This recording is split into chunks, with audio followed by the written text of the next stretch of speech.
Hayawi, hayawi. Hayawi, hayawi. Hayawi, hayawi.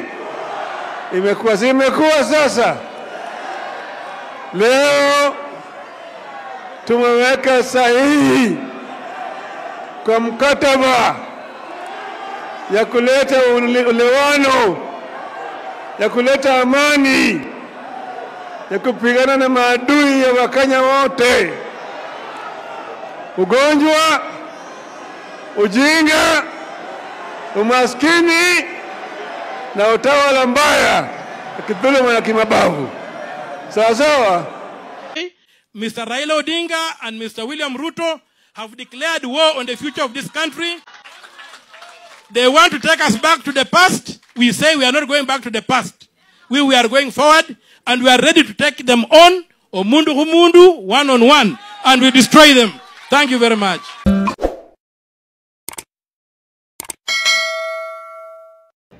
Wameka difference zao kando kando, wakaamua kupiga shughuli pamoja.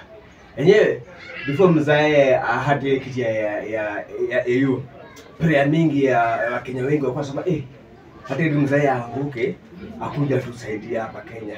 Lakini sometime nimeona hata President William Ruto amefanya kitu kifiti. Baadaye kama viti na kushinda, sometimes ni pole tabeshte yako ama yule aliyekutangulia ama yule mwenye ako experience kwa hiyo shughuli ya uongozi akusaidie. President umefanya fiti sana kumuita baba, mkaeka tofauti yenu kando kando ili vijana waweze kupata ajira, gharama maisha irudi chini, bei ya unga irudi chini. Sasa hivi hatutaki nonsense yote ya watu waliwa. Na tukilala tu tumelala. Waliua. Hao watu waliua. Watu wengi wamepotea. Vijana waliuliwa bana. Alafu wewe unakuja unaruka damu ya vijana unaingia serikali. Kwa nini manship? Alafu wewe ndio tulikuwa tunakutegemea mpaka sasa. Hatuendi ulikuwa mkombozi. Tukoteza watoto wadogo, wengine innocent, wengine hawajapatikana. Wale walitupwa kwa wale wasichana. Wasichana walitupwa kwa wale. Unadhani hiyo kitu na mimi na niumangaze tu mimi. Ingine haijapatikana. Abducted people. Wanakuwa abducted watu waonekani.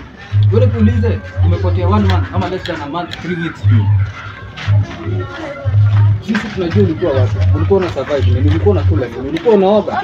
Ulikuwa kwa room kodi ya nyumba irudi chini.